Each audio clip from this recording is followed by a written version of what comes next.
Assalamualaikum warahmatullahi wabarakatuh. Perkenalkan, nama saya Rizka Dwi Saputri dengan nomor induk mahasiswa 240607110023 dengan program studi perpustakaan dan sains informasi.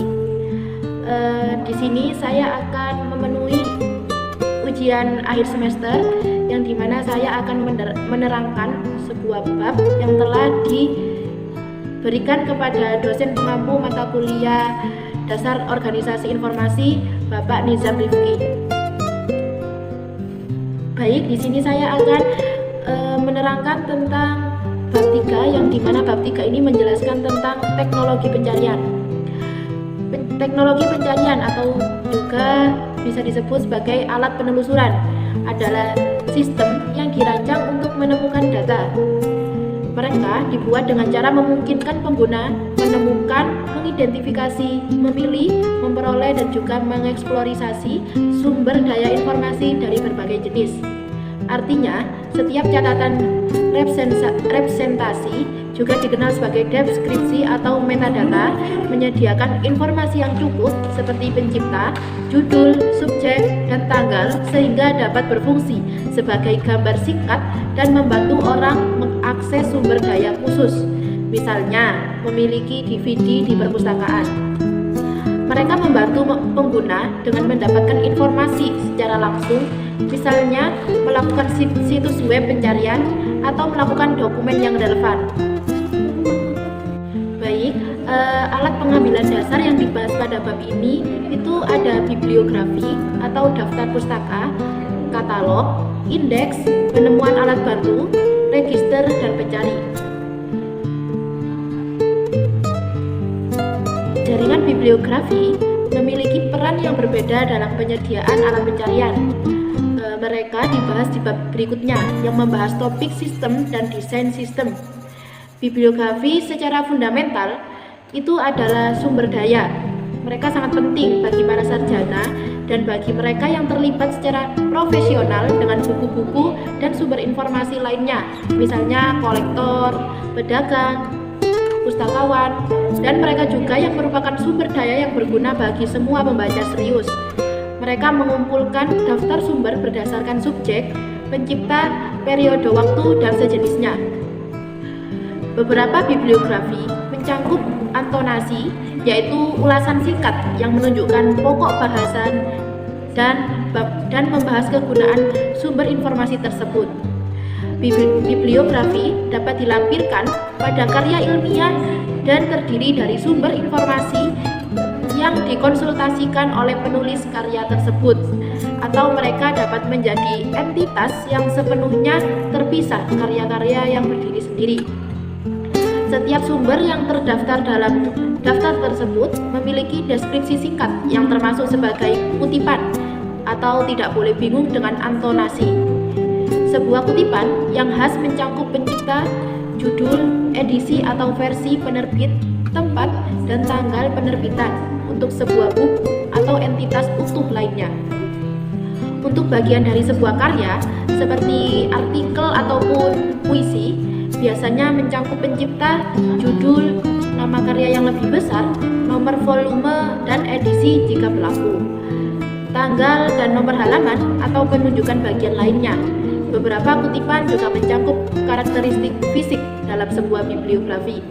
Setiap kutipan biasanya muncul di satu tempat saja, paling sering di bawah pencipta atau pencipta pertama yang lebih dari satu besar, nomor volume dan edisi jika berlaku, tanggal dan nomor halaman atau penunjukan bagian lainnya. Beberapa kutipan juga mencangkup karakteristik fisik dalam sebuah bibliografi. Setiap kutipan biasanya muncul di satu tempat saja, paling sering di bawah pencipta atau pencipta pertama yang lebih dari satu karya tersebut. Ini baik, yang selanjutnya yakni katalog. Katalog adalah sebuah sistem pengelolaan informasi yang berfungsi untuk mencatat dan menampilkan item-item yang ada dalam suatu koleksi. Dalam konteks retail, katalog berisi daftar produk yang dapat dibeli, lengkap dengan deskripsi, gambar, dan juga harga. Dalam dunia perpustakaan, katalog adalah daftar buku jurnal, atau karya ilmiah yang tersedia di perpustakaan. Biasanya dilengkapi dengan informasi seperti pengarang, judul, subjek, dan nomor klasifikasi. Katalog juga bisa berbentuk cetak, misalnya katalog produk yang dikirim dalam bentuk brosur atau majalah, atau digital seperti katalog online di situs web. Fungsi utama dari katalog itu adalah untuk memudahkan orang menemukan informasi tentang produk atau layanan yang mereka butuhkan. Yang selanjutnya yakni jenis-jenis katalog. Katalog dapat dikategorikan dalam berbagai jenis sesuai dengan tujuan penggunanya. Nah, ini adalah beberapa jenis. Yang pertama yakni katalog produk yang digunakan oleh perusahaan atau pengecer untuk menampilkan daftar barang atau produk yang mereka jual. Biasanya katalog produk mencakup gambar, deskripsi, harga, dan informasi yang penting. Contohnya adalah katalog pakaian, elektronik, atau furniture. Yang selanjutnya yakni katalog perpustakaan yang menampilkan koleksi buku, jurnal, majalah, dan media lain yang dimiliki oleh perpustakaan. Perpustakaan menggunakan katalog ini untuk membantu pengunjung menemukan bahan bacaan yang mereka inginkan. Katalog perpustakaan biasanya memiliki sistem klasifikasi tertentu seperti DW Decimal Classification atau yang biasa disebut DDC, atau Library of Congress Classification atau yang biasa disebut LCC. Yang selanjutnya yakni katalog online yang merupakan versi digital dari katalog produk, sering ditemukan di situs web, e-commerce, atau toko online. Katalog ini dapat diakses kapan saja oleh pengguna dan biasanya dilengkapi dengan fitur pencarian untuk memudahkan menemukan produk tertentu. Yang selanjutnya katalog karya seni. Katalog karya seni digunakan oleh galeri seni atau museum untuk mendokumentasikan karya seni yang dipamerkan atau dijual. Katalog ini berisi informasi tentang karya seni seperti pengarang, tahun pembuat, teknik yang digunakan, dan informasi relevan lainnya. Dan yang terakhir yaitu katalog layanan, di mana katalog ini lebih banyak digunakan oleh perusahaan yang menawarkan layanan seperti jasa keuangan, asuransi, pendidikan, dan lainnya. Katalog lainnya menyajikan berbagai pilihan layanan yang dapat diakses pelanggan, lengkap dengan informasi mengenai biaya, manfaat, dan cara pemesanan. Yang selanjutnya fungsi dan manfaat katalog. Yang pertama yakni sebagai sumber informasi, yang dimana katalog menyediakan informasi yang jelas dan terstruktur tentang produk layanan yang ditawarkan. Bagi pelanggan, katalog menjadi panduan yang memudahkan untuk memutuskan pembeli atau pengguna suatu layanan. Yang kedua yaitu pemasaran dan promosi. Katalog ini merupakan alat promosi yang efektif karena memungkinkan perusahaan untuk menampilkan produk atau layanan yang mereka dengan cara yang menarik. Hal ini membantu meningkatkan penjualan dan memperkenalkan produk baru ke pasar. Yang selanjutnya sebagai kenyamanan dan aksesibilitas. Katalog ini memberikan kemudahan bagi pelanggan untuk mencari produk atau informasi yang mereka butuhkan tanpa harus berinteraksi langsung dengan staf penjualnya.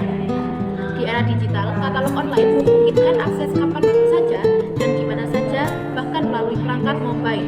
Yang selanjutnya, pengelolaan inventaris. Katalog juga berfungsi sebagai alat manajemen inventaris. Bagi perusahaan, katalog dapat digunakan untuk melacak dan mengelola stok barang atau produk yang tersedia. Hal ini penting untuk menghindari kehabisan stok atau kelebihan persediaan. Dan yang terakhir yaitu dokumentasi dan referensi. Dalam konteks perpustakaan atau lembaga pendidikan, katalog berfungsi sebagai dokumentasi karya ilmiah, buku, atau referensi lain yang dapat digunakan oleh pengunjung atau siswa.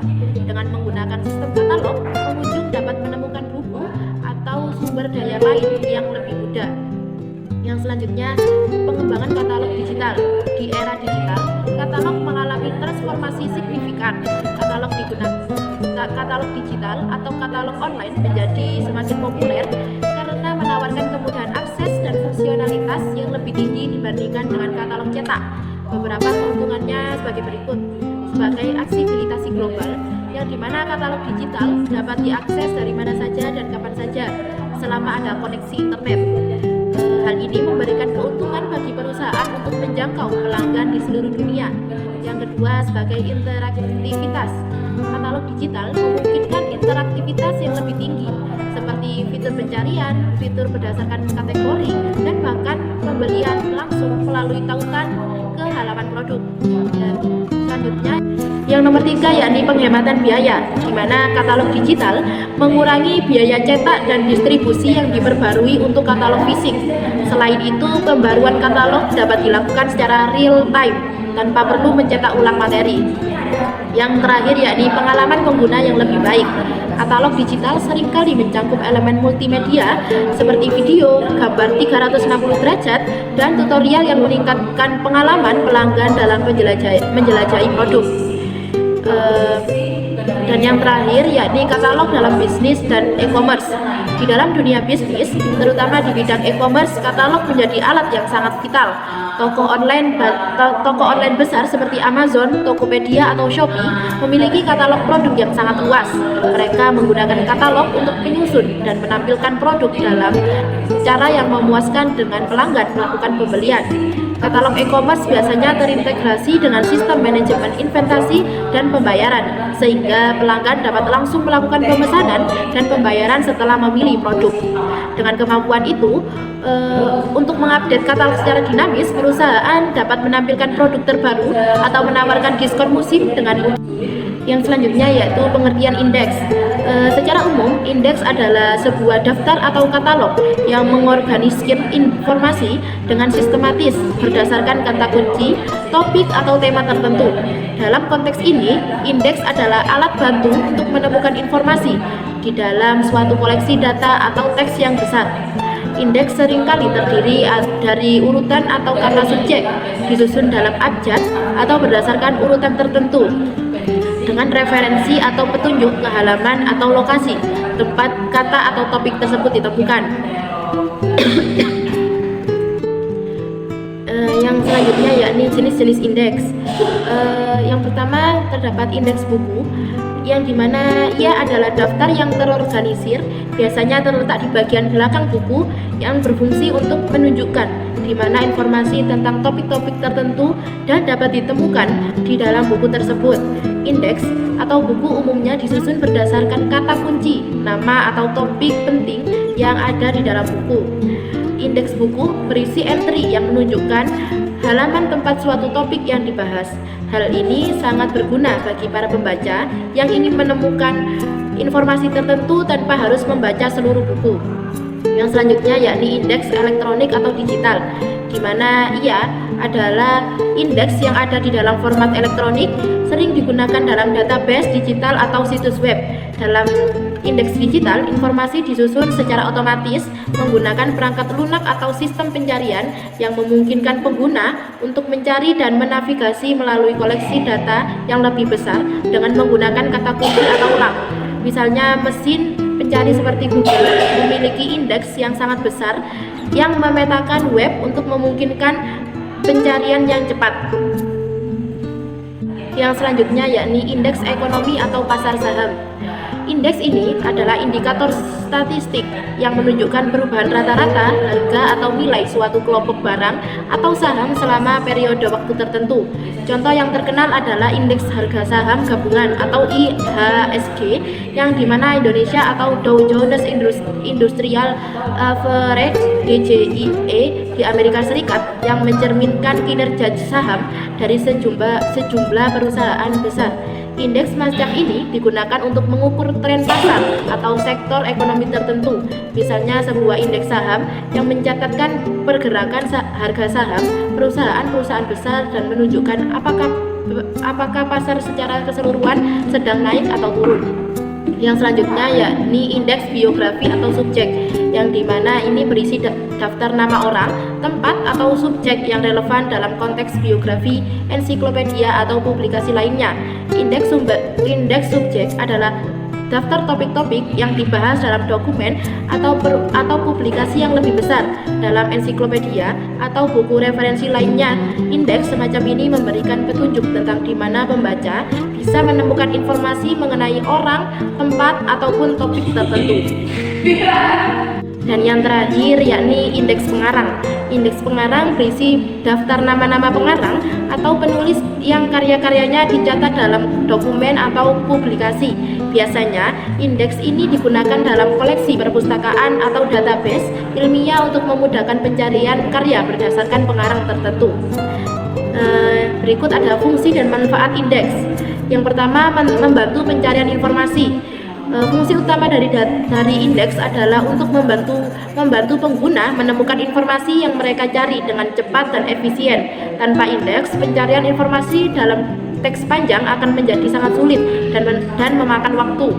Dengan indeks, pembaca dapat langsung mengarah ke halaman atau bagian tertentu yang mengandung informasi yang mereka inginkan.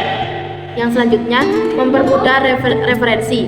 Indeks memungkinkan referensi silang antara topik-topik yang berbeda di dalam teks.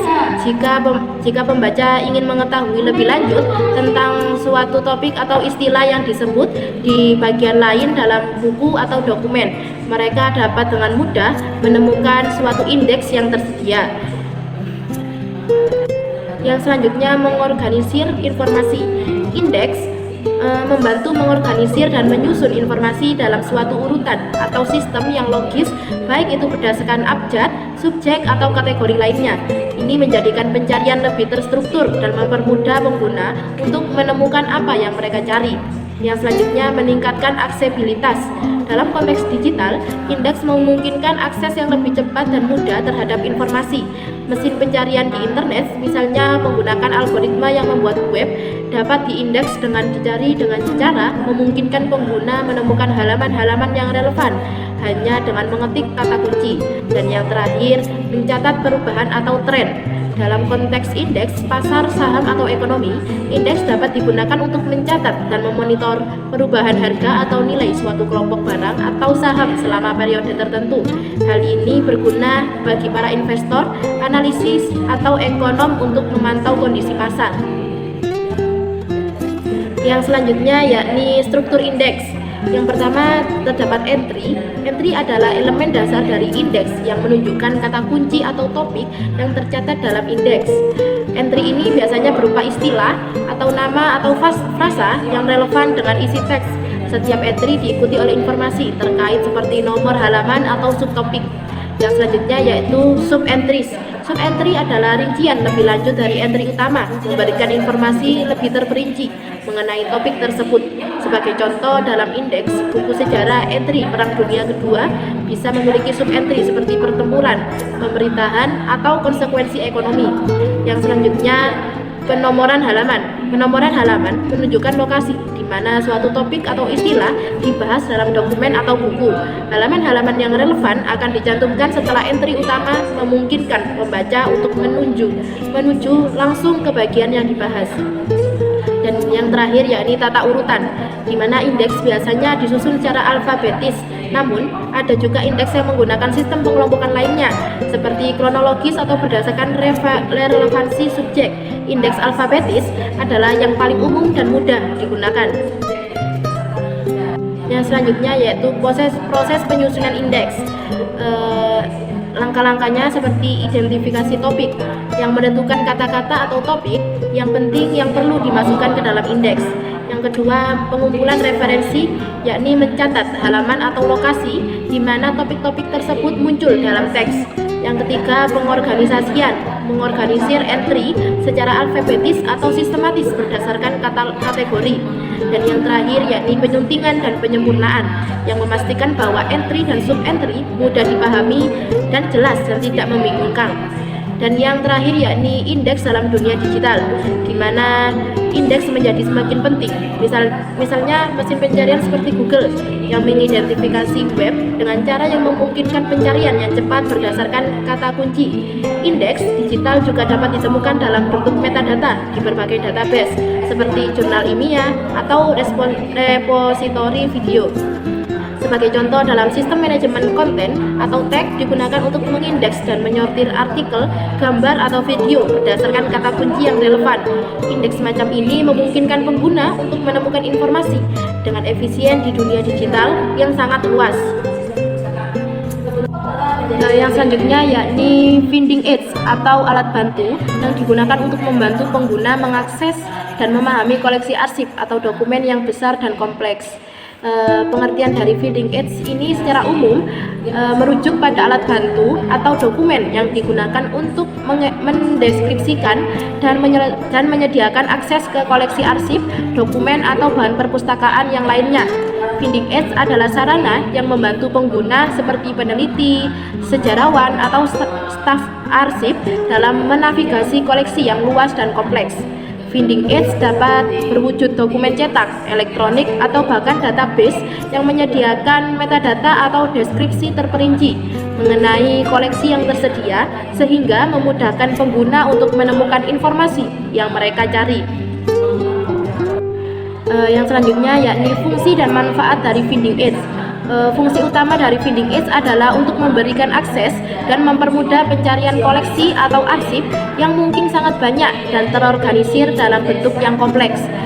Beberapa manfaatnya sebagai berikut, yakni mempermudah akses, yang dimana finding aids memberikan informasi penting yang memungkinkan pengguna untuk menavigasi koleksi arsip dengan lebih mudah. Tanpa finding aids, peneliti atau pengguna lain harus menggali banyak bahan yang tidak terorganisir dengan baik, yang biasanya sangat memakan waktu dan tidak efisien. Yang selanjutnya, mengorganisasi koleksi. Finding aids membantu mengorganisir koleksi dengan menyediakan informasi terstruktur tentang bahan yang ada dalam koleksi tersebut. Ini biasanya mencakup cara koleksi disusun, apakah itu berdasarkan waktu, topik, pengarang, ataupun kriteria lainnya. Yang selanjutnya, menyediakan deskripsi detail. Finding aids seringkali mencangkup deskripsi rinci mengenai bahan dalam koleksi, mulai dari tingkatan, koleksi tertinggi, hingga tingkatan yang lebih spesifik. Ini memungkinkan pengguna untuk memahami konteks dan konten bahannya yang mereka cari. Yang selanjutnya yaitu meningkatkan efisien penelusuran. Dengan adanya finding aids, pengguna dapat mencari koleksi dokumen tertentu tanpa harus melihat seluruh arsip. Yakni register. Register adalah daftar atau sistem pencatatan yang digunakan untuk mengorganisir informasi secara terstruktur dan sistematis. Register berfungsi untuk mencatat dan melacak data atau kejadian tertentu dalam berbagai konteks seperti administrasi, perpustakaan, teknologi, hukum, dan juga keuangan. Dalam penggunanya, register memudahkan pencarian, pengelolaan, dan pemantauan informasi yang tercatat, serta memastikan akuntabilitas dan transparansi. Contohnya termasuk register surat masuk, register peminjaman buku di perpustakaan, atau register transaksi keuangan. Dan yang terakhir yaitu mesin pencarian. Mesin pencarian adalah sistem perangkat lunak yang digunakan untuk mencari informasi di internet berdasarkan kata kunci atau frasa tertentu yang dimaksudkan oleh pengguna. Mesin pencarian ini bekerja dengan cara mengindeks halaman-halaman web dan menyediakan hasil pencarian yang relevan dengan permintaan pengguna. Beberapa searching engine yang paling populer adalah Google, Bing, Yahoo, dan DuckDuckGo. Cara kerjanya yaitu pengindeksan, crawling, terus indeksasi, pencarian dan perangkat, dan yang terakhir yaitu tampilan hasil pencarian. Mesin pencarian yang populer itu seperti Google, Bing, Yahoo, DuckDuckGo, yang dimana Google itu adalah mesin pencari terbesar dan paling populer digunakan oleh miliaran orang setiap harinya. Sedangkan Bing yaitu mesin pencarian milik Microsoft yang menawarkan fitur serupa dengan Google. Yang selanjutnya yaitu Yahoo, sebuah mesin pencarian yang juga penawarannya berita, email, dan lainnya. Dan yang terakhir yaitu DuckDuckGo, yakni mesin pencarian yang menonjol karena tidak melacak pengguna atau menyimpan informasi pribadi. Jadi kesimpulan yang dapat kita ambil dari teknologi pencarian adalah bahwa teknologi ini memungkinkan pengguna untuk dengan mudah menemukan informasi yang relevan dan terorganisir di internet melalui mesin pencarian. Dengan menggunakan algoritma canggih, mesin pencarian mengindeks dan mengurutkan halaman web berdasarkan kata kunci atau frasa pencarian yang dimasukkan, memberikan hasil yang sesuai dengan kebutuhan pengguna. Teknologi ini telah menjadi bagian integral dalam kehidupan digital sehari-hari, memfasilitaskan akses cepat ke informasi, produk, layanan, dan berbagai sumber daya lainnya. Penerapan teknologi pencarian juga penting dalam dunia bisnis, terutama dalam strategi SEO untuk meningkatkan visibilitas online. Keamanan dan privasi pengguna menjadi fokus dalam perkembangan teknologi pencarian. Dengan beberapa mesin pencarian seperti DuckDuckGo yang menawarkan pengalaman pencarian tanpa melacak data pengguna. Mungkin sekian penjelasan dari saya. Apabila ada kurang atau salah dalam pengucapan kata saya memohon maaf yang sebesar-besarnya. Wabillahi taufiq wal hidayah wa ridha wal inayah. Wassalamualaikum warahmatullahi wabarakatuh.